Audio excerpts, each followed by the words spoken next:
All right. Okay, we're now recording. Let me just bring onto the screen the notes for the evening, and let's just run through those just as a bit of an aid memoir for a moment. And we have the Money Magic webinar, and feel free to comment when you're seeing this later on. If you've got any further questions, pop them into the chat and we'll get back to you on those. Main points for tonight, and we thank John for this great idea, mainly for American citizens living in Portugal, on how to create some money magic, as well as deal with some of the mundanities, I think, of being an American citizen here in Portugal as a Portuguese resident. Why and how is Portugal's banking and finance system different to yours? We've got Raquel with us, who has a background in Portuguese banking. He'll be able to pick up on that.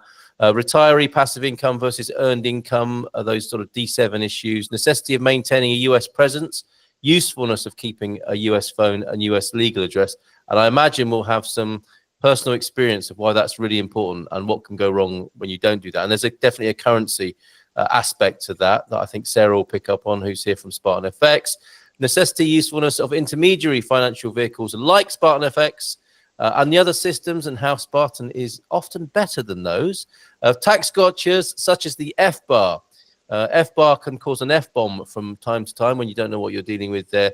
And tax filing sequences, pros and or cons on that. So let me just take that off the screen and come to John Heimbach, who very kindly, yes, not only suggested this webinar this evening so that we can share information with you about how to avoid some of those pitfalls. And he's going to approach it tonight from a personal point of view. That's what's really important, I think, about the Portugal Club, is peer-to-peer information. Often with webinars, social media groups, you are getting what people think and opinions that are typed hastily. We'll hear tonight from people's personal experience. And of course, you can follow up with people in the Portugal Club hereafter and join us on a Tuesday evening where we have our social at 8:30 on a Tuesday night. John, over to you then for a few talking points. It's lovely for you to join us, or lovely of you to join us from your snug winter wonderland and cabin in Lighthouse. Thanks, John. Yeah, thank you.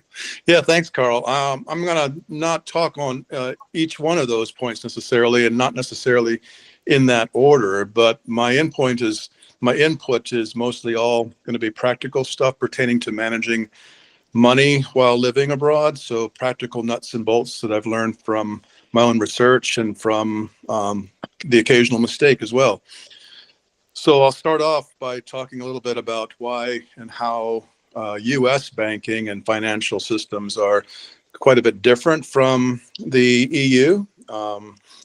The U.S. banking system is often considered less technically advanced than current EU standards, and there are many reasons for this, which I'll go into shortly. But it basically doesn't comply with the international banking norms that we experience here in Europe, such as IBAN, for example.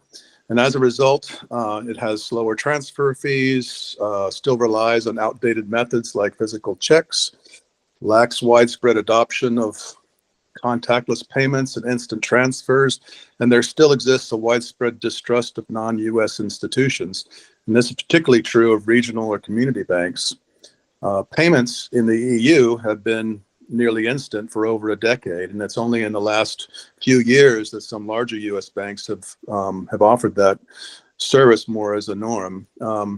So let me just briefly talk about that. The United States doesn't use the International Banking Account Number System, IBAN, for several reasons. First is 99% of U.S. residents don't use international transfers or international transactions at all. It's basically a closed system for the vast majority of the U.S. population. So because they simply don't use international transactions, which in Europe is a given. As far as the historical context, the U.S. banking system developed its own methods for processing and routing transactions, such as the American Bankers Association, or what we call the ABA routing numbers. And those systems have been in place since 1875. And changing those systems obviously would require massive adjustments. So in contrast, IBAN was only adopted 27 years ago by the European Committee for Banking Standards in 1997. So it's a modern system by definition. It evolved from a system that required those kind of security standards and was mindful of those kinds of things. My second point, so that's just, the background of why things are different. Now, part of that, as far as my second point, is the necessity or the usefulness of maintaining a U.S. legal address. So given that system of a sort of a U.S.-centric closed system, many U.S. banks simply won't allow you to maintain an account with a non-U.S. address. You have to maintain a U.S. address to maintain a U.S. bank account. And so you usually need to maintain both a legal address, such as what you would put on your U.S. tax filings, as well as then, which could be a different address, would be your mailing address. Also, a third point would be keeping a U.S. brokerage account in the U.S. for U.S. market flexibility. Market investing in the EU is much more limited and restrictive, whereas if you have a U.S. brokerage account, you have access to the U.S. stock markets and those kinds of things. Keeping a U.S. phone number. This is advisable simply for two-factor authentication, security, SMS communication, those kinds of things. When you're logging into your bank account, you'll often get a security code sent to you, and it's to a U.S. number. And so if you don't have that, of course, there's an issue. And speaking of that, virtual numbers, voice over internet protocol, VoIP numbers sometimes don't work. So be sure to verify that. A lot of people use a number that either is a friend, or in our case, we've maintained a U.S. number with a U.S. Phone company, that kind of thing. So that's something to keep in mind. And then usefulness of other intermediary financial vehicles, such as Spartan FX, or in my case, Wise or Revolut.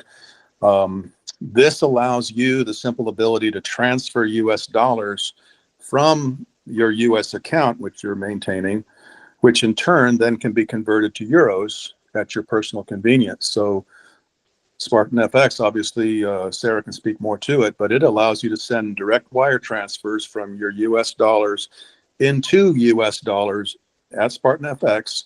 Takes a few business days. It's particularly useful for large transactions, such as buying a house or a car, but you don't ever want to use a US bank to convert to euros first. There are fees, there are lengthy processes, and Sarah can talk, it's also can be seen as a flag for money laundering and be disallowed. So you want to transfer it in US dollars and take care of the converting once you're in Europe. In Wise, a lot of people maintain a Wise account, and this is one of these modern e-banking tools. It is not a bank itself. Rather, it's an entity that has contractual partnerships with real physical banks. So, for example, my British pounds account details shows that it's a bank with a physical address in London. And my Euro account is a physical bank in Brussels. My US account is a physical bank in New York. So, therefore, when I transfer US dollars to my Wise account, I'm simply transferring from my US bank to another US bank using ABA numbers, etc. So it's basically within that closed US system. It just so happens that I have in my Wise account, I can see that, and I can see that account money transfer. And then once it's in my US dollars in my Wise account, I can easily and simply convert it to euros whenever I choose. So it makes that process much more straightforward and easy to manage. I'll transition quickly to FBAR, that foreign bank account reporting system. It's an obligation for U.S. taxpayers who have ownership or control of foreign accounts with an aggregate value of over $10,000. These foreign banks can report that information to their local taxing authorities, et cetera, which in turn can be passed on to the U.S. Department of Treasury, to the IRS, and that's how the U.S. would be able to find out about it. But you are obligated to voluntarily provide that provide the IRS and provide the U.S. Treasury Department with that information. It's all your account details, the name, the address, the bank account number, all of that, and it's for any any bank accounts that in aggregate can exceed 10,000 euros US dollars. So not 10,000 euros. It's in excess of 10,000, the equivalent of 10,000 US dollars. So there's major penalties for it, and the penalties can be the greater of well over 100,000. I have $124,588, or 50% of your total assets in all accounts overseas. So don't do that. I'll close with talking a little bit about tax filing sequences. And I'll let the tax experts speak more to the details, but for me, the sequencing was an issue, because if you file in Portugal first, there's a number of drawbacks to that. Well, first of all, as far as filing sequences, my accountant does not believe that there's any legal requirement to file one or the other first. It's obviously, and then they both need to be done. But the important thing is that there's a reciprocity agreement between the countries. And as far as who's first, that's for you to decide. But in my case, these are my considerations. In Portugal, here are the drawbacks. You only know approximately what your tax is. You don't know definitively what your tax is until you're told. And that's not typically until September or something. So you can file it in April, but you won't know what your tax is until later in the year. And so therefore, in the US, you need to file an extension for the US tax. You need to complete forms for the foreign tax credit or foreign earned income. And then if you qualify for that, you don't even get a cash refund if you're due it. You get a credit, which is for the next tax year. And then on top of that, you still have to pay your state taxes and file extensions for those too, because you can't file them until you know what your US tax is. So it's much easier, in my opinion, if you file US taxes first, which you can file early. You can often file before April, and you can get an approved return reasonably quickly. And then you can file your Portuguese tax return subsequently, and then you can show what you've already paid in the US tax. You're not having to deal with any foreign tax credit because you've already paid the US tax, and which in our case was more than what we would have owed in Portugal. So therefore, when we paid our Portuguese tax, it was zero. So tax sequencing, or which one you file first, you need to pay them, but it's a matter of what you do first for convenience. And so in my case, I was advised, and I filed my US taxes first, which allowed me to also pay my state tax, and then subsequently paid the Portuguese tax. So that's my 10 minutes. That's great, John. Thank you. Thank you very much for that. Much appreciated. And the research you've done there and sharing your personal position on that. What's obvious to me is that there is clearly no definitive way of doing this, is there? Because, you know, what I've heard, one of the routes is to definitely file for an extension, get your Portuguese sorted out first, and then your American. So it's well worth researching thoroughly the pros and cons for you as an individual and finding out exactly what will work best for you. And there is no standard route, I would say. Is that a fair comment, John? Yeah, it is. It's ultimately a personal choice. Obviously, you're in Portugal, so there might just be a matter of what you feel is the right thing to do, is to pay Portuguese first. However, you know, I've paid my taxes already. The Portuguese tax authorities and finances said what I did was perfectly fine.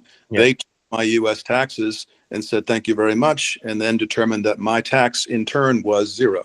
So I have an official sanctioned and approved Portuguese finances tax approval with their full knowledge that I've paid my U.S. tax first. So there's no objection on their part, apparently. So, and my accountant again said there's no legal requirement that says you have to do one first or the other.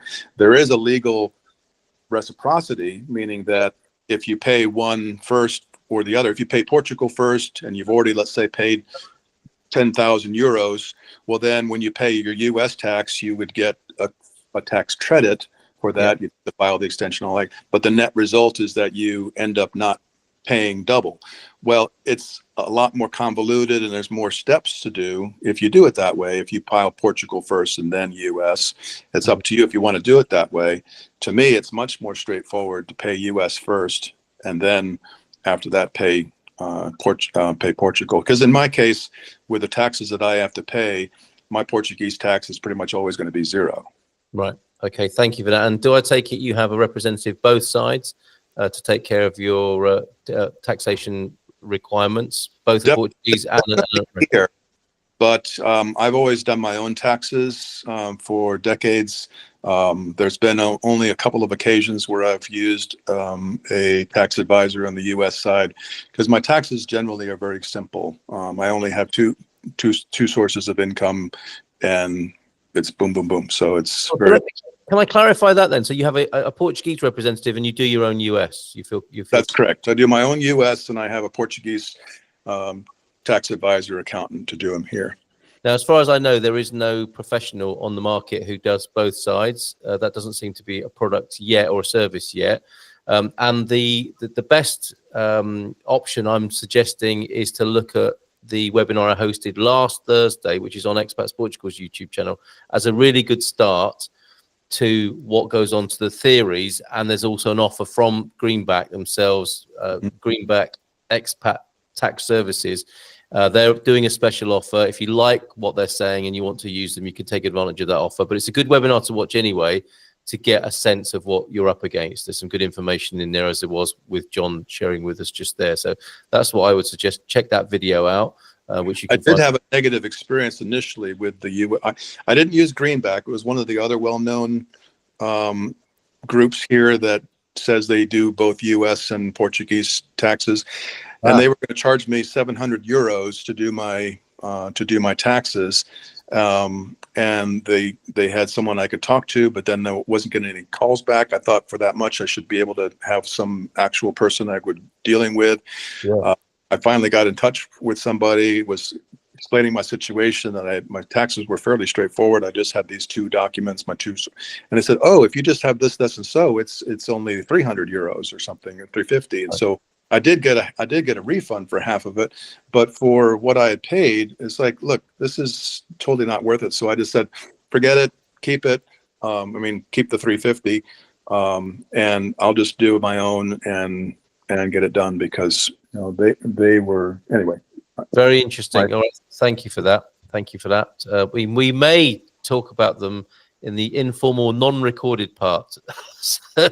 Naming and shaming is not appropriate in this section, but it might be later on in our more informal chat that we have every Tuesday night at 8:30. Thanks, John, for the time being. Sarah, there may be things you want to pick up on there. John mentioned Spartan FX. You, of course, work for Spartan FX, and he's not a plant, but James Holley is here as a very happy customer as well, should you want to call on him. And John Heimbach as well, who spoke favorably of you as well. And Horses for Courses with the different types of vehicles, as we've referred to them. So please say more about what you do, Sarah. Yeah, no, absolutely. Well, sort of two hats. One, I've moved to Portugal myself 6 months in, and I agree a lot with what John said about sort of having still accounts and some sort of presence in your home country for those very reasons that, you need a telephone number because they send you a code. Some places won't let you have a foreign telephone number or a foreign bank address. So you'll probably need to keep that. And also you mentioned about the brokerage accounts. We've seen with some clients where there's been some restrictions on where you can sort of transfer the money to. So you may still need to keep a US bank account for that reason, just to cash the money in from the brokerage account and things like that as well. And yet, a lot of our clients that we speak to have experienced some of the issues that John raised about using your bank. You think that they should be a little bit further ahead, but they're not. They're quite antiquated with their systems. But he's right that, they're old systems that really need a lot of overhaul, and obviously that's very expensive. And what's interesting about the US is that it is state by state as well. Some people, will have a certain account with the same bank as another client in another state, and they're charged different things, or they have a completely different experience. And really it's down to the person in your branch or the person you speak to, their experience. A lot have never made international transfers before. They don't know what an IBAN is. So that's where clients can find a bit more of a challenge on getting that guidance and what that they need to do, or just doing the research about if you did use your bank. We've seen it where clients have had limits on how much they can do each day or each month. So again, usually what happens is you don't give it a thought. You've maybe done some small transactions and they've gone through fine. Then you come here in Portugal and maybe you're doing it now, or you've been here, 6, 12 months, you're looking to buy a property, you're looking to transfer larger sums. And all of a sudden, the bank need more authorization because of the size of the amount. You need to fill in a form.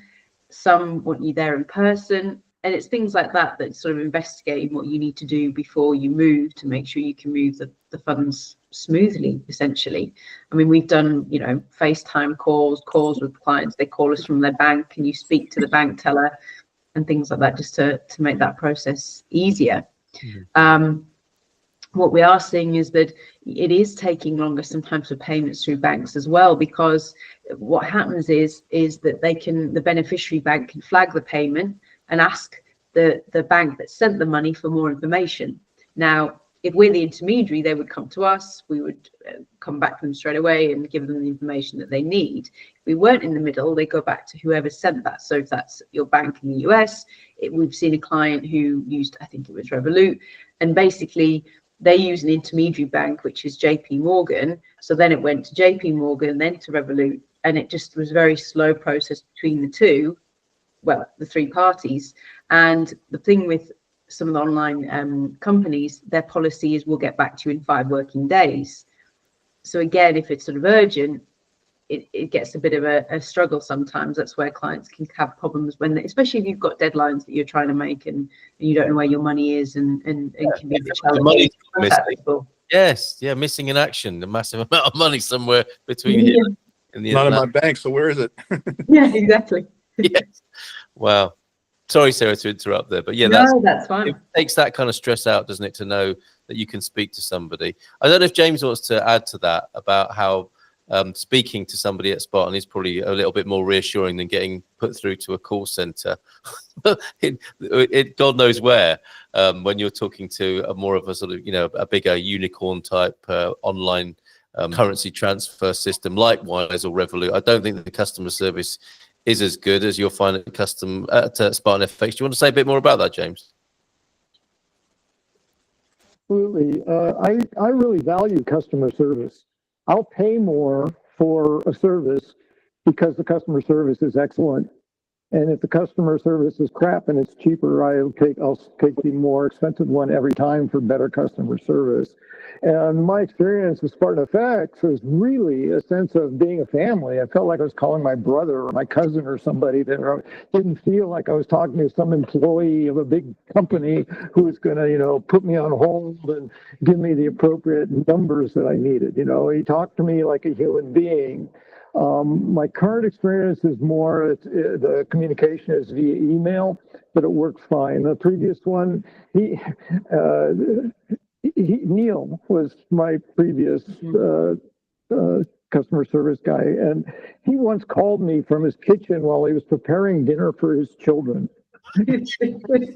Neil, that's like over and above. It wasn't urgent. He just said, well, I had some time, I could do it. I want to make sure you got taken care of. And my very first experience with Spartan FX was the day that I broke the internet. That was when all of Netflix went down like 3 years ago. It was my very first time trying to connect with Spartan FX and trying to figure out a transfer. None of the banks were helping me out. They're telling me that they never heard of Spartan FX and it was probably some sort of money laundering thing. And it's just like, oh my God. And I couldn't reach Neil because WhatsApp was down.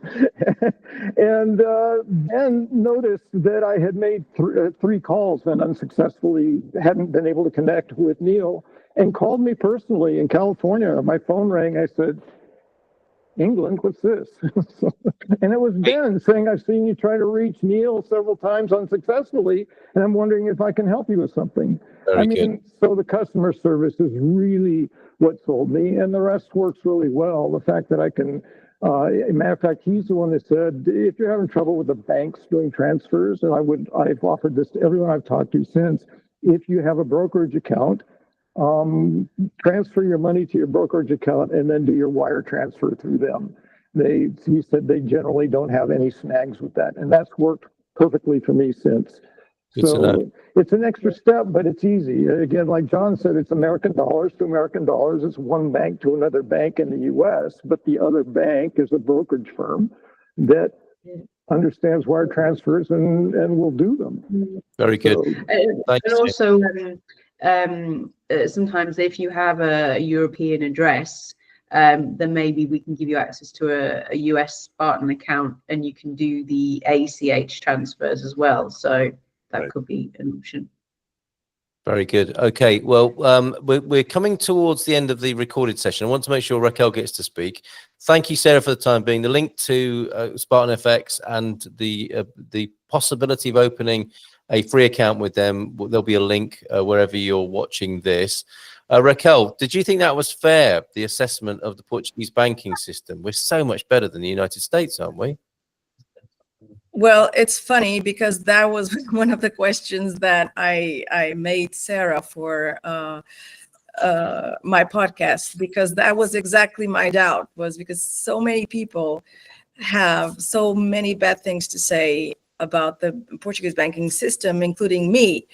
I have no Portuguese bank that I recommend, to be honest, and I was within the system for 18 years. Customer service is non-existent, and there's a lot of internal problems. Added to that, you have the whole European community law system and directives and such that are super overprotective and super regulated. So it's also one of the differences for the US, and therefore, you know, the different amounts that you can withdraw and all of that. Those are all because of protection directives against money laundering and terrorism financing and all of that, which the US has to some degree, but differently. Mm-hmm. And what we've talked about is that it's not that, it's not that different. It's not worse at all. And of course, the dimension of the United States makes it, almost impossible for, a bank teller somewhere, in whatever state in the middle of nowhere to know how to make an international transfer. Whereas us being in Portugal and within Europe, we're very much more aware of international transfers of money because Europe is not a single country. So it's easier for us to have that concept, whereas them, if they are not people that travel or something like that, mm-hmm. They haven't heard of anything like any difficulty at all for moving money. So I think it's important to point out the difference in legislation, which is very deep, because Europe is has a very protective system of consumers, and has a very tight hold on money laundering and finance of terrorism. And so I think it's very important to have the notion that these are two completely different systems, but Portugal is not necessarily underqualified in that system. In fact, it may be of a very good quality when comparing, because of the law requirements, and because we are in Europe, and so international transfers are something that are almost a day-to-day thing. That's quite reassuring, I think, for people moving to Portugal to know that that's in place. And it's very interesting to hear you say that you don't recommend a bank brand. And people need to open bank accounts, obviously, with their D7. So what do you do when it comes to helping people ease their way into the world of Portuguese banking? When people come to me to open a business, I always tell them to open the company bank account on where they have their personal bank account, because all of the KYC, know your customer, all of those things, beneficial ownership and stuff, are taken care of. Okay. When that's not the case, I I try to see with the people what is more like the type of person, because even though I don't recommend any bank, and I still don't, different Portuguese banks have different types of clients that are more prone to certain types of client. If you are going to make a lot of movements, if you're not, if you're going to have a business account, if you're not, if you're going to make international transfers or not. So there are more sophisticated banks than others. The more classical ones, the big ones, tend to be less oriented towards consumer service, let's say. Right. But now we have a lot of online bankings with banks which have upgraded in a sense that customer service. And for instance, it's one that I use for my company is an online bank. And so I always refer, if the person is inclined to have an exclusively online bank, one of those. Okay. But it depends on the person, actually. Yes. And would you agree that, like with many situations in Portugal, you're referring to people or a branch, 100%. not? Yeah, it's not a brand. It's the people where you've got a good service. You go to that place. 100%. It's completely irrelevant, the brand of the bank or whatever it is, because underneath they all have the same rules. They all have compliance. They all have the same things, but the bank manager is essential, is key. Yeah. And I've had clients that have sold like a house in Salir do Porto, very close to you guys, and they have their bank account here in Cascais because the bank manager was so good that they followed her, and it didn't matter that she was in Cascais, but she was still their manager. So it's absolutely key. It's the most important thing. Yes, and they will ring you, won't they, still, in a way that doesn't happen in the UK. Oh, I don't know if that US, but my bank ring me from time to time to say there's something going on in your account that you might like to know about. And sell you stuff. Yes, that's right, which is an amazing level of personal service. So look, we'll go with people and branches rather than brands, because it's different. In the States, I think people are very brand aware and brand loyal. It's different over here. And also wanted to ask you just finally then, unless there's anything else any of you want to add, Raquel. What was it now? It's completely gone out of my head. It's escaped. I remember now. It's to do with how Portuguese banking, on the one hand, is very conservative in terms of like old-fashioned in terms of lending and the banking practices, but the technology is really progressive. It's a really weird mix, isn't it, of being quite old-fashioned in a sense and being cutting edge in the other, like with MBWay and all the things you can do on a multi-banker ATM here, compared to a very kind of stuffy and old-fashioned feeling inside the branch when it comes to the finance side. What's that about? How have they just gone so far apart? That's actually, there's a company that all banks are shareholders of that actually created MBWay and does like the check transfers and all of that. And I think it's part of that company being, although part of all the banks in the sense that because of all banks are shareholders, but being a company outside a bank makes them more prone to develop new technology. Right. And Portugal is a kind of a weird animal in that sense, because of, even though we're very, as you said, very conservative, we have tons of history and centuries of history, we are at the forefront of technological solutions like Via Verde, the toll, the automatic toll and all of that. So there's the fact that we were late with the race in technology allowed us to, when we got there, to have the most updated and newest technology. And so in that sense, we were able to take advantage of the peak of technology and then be here for the time where the effects are multiple, they multiply. So I think it's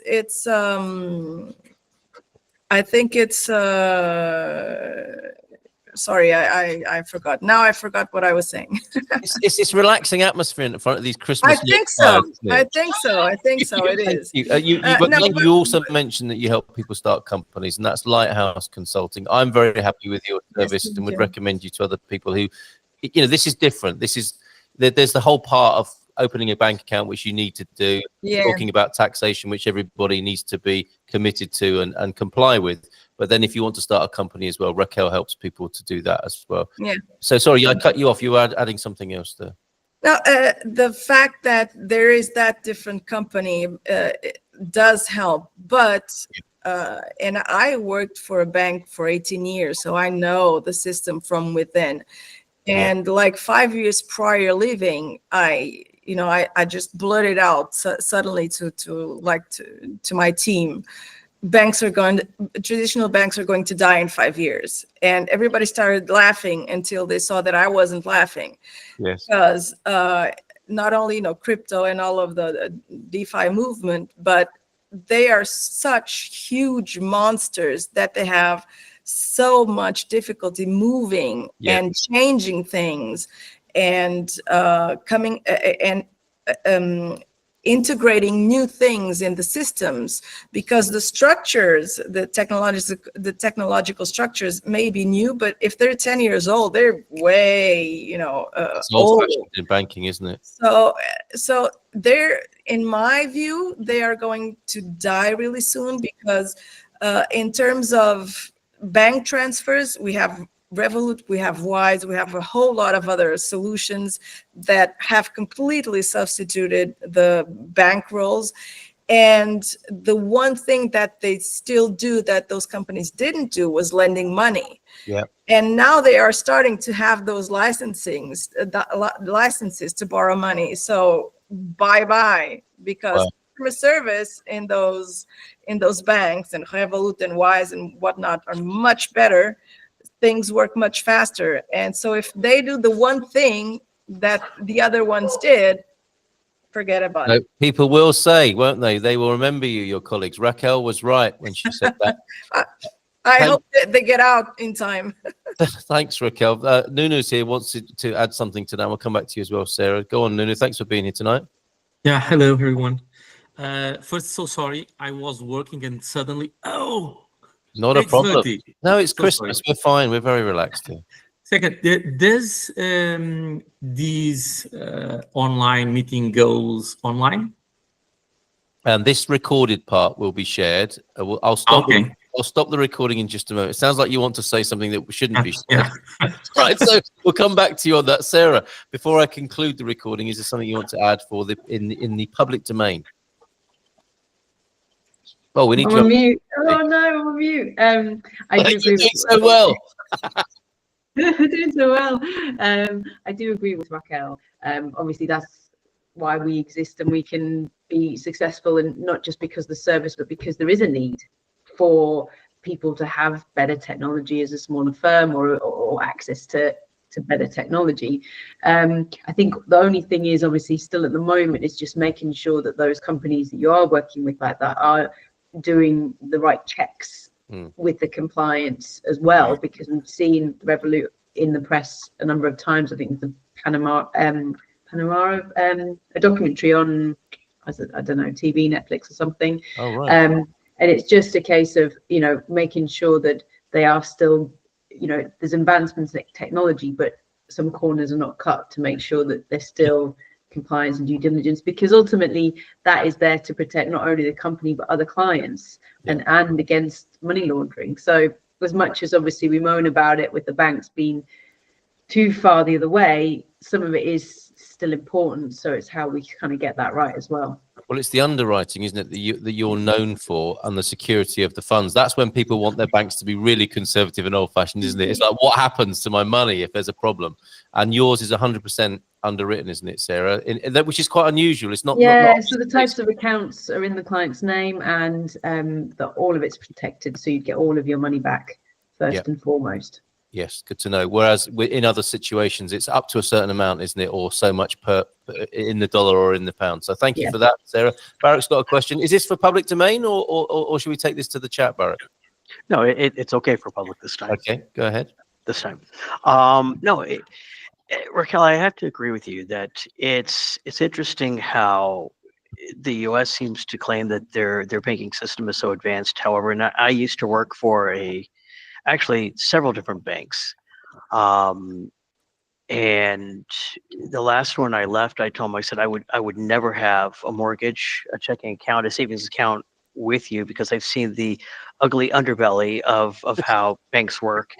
And I mean, you have to put your money somewhere. So I had it with a credit union, which is a little better because they don't have to answer to the stock exchange and boards of directors and everything else, because it's all member owned. But they're getting just as bad. We tried to move money from the sale of our house in the US, and it's at a credit union here, and said, here's where it needs to be wired, here's an IBAN, and they you would think I was coming from Mars. They said, we don't, what's an IBAN? How do we do this? I said, Talked about okay, Spartan has an account in New York, or is it you? Yeah, because we work with, just send it there. Oh, we have to do an actual check. No, I don't want you to write a multi-$100,000 check and send it in the mail. Are you insane? This is 2023, 2024. How about you just type on a keyboard and send it? Oh, no. We have to send a check. Okay. Please understand that if that check gets lost in the U.S. mail, which everything happens all the time, I'm holding you responsible for all of my money. So you figure it out. And they're like, Amazing. oh, well, I'm like, I'm sorry, but I have it. If you lose it, you replace it. Amazing.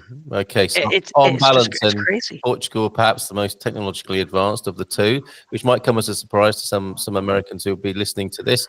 And yeah, you can get in touch with John if you want to talk to John on a sort of peer-to-peer basis. Join the Portugal Club and have a chat with him there, or we can put you in touch. Raquel and Sarah are also there, but also links in the chat to their businesses as well, and we can make sure you're connected to them. So thank you very much, all of you, for that. That's really great, very helpful. And we'll have a podcast. We'll probably have transcripts and all sorts to help people with these. These are essential matters, aren't they? It's not like it's optional. You have to get engaged and do something about these issues, and you want the best advice when doing so. So I'll stop the recording there.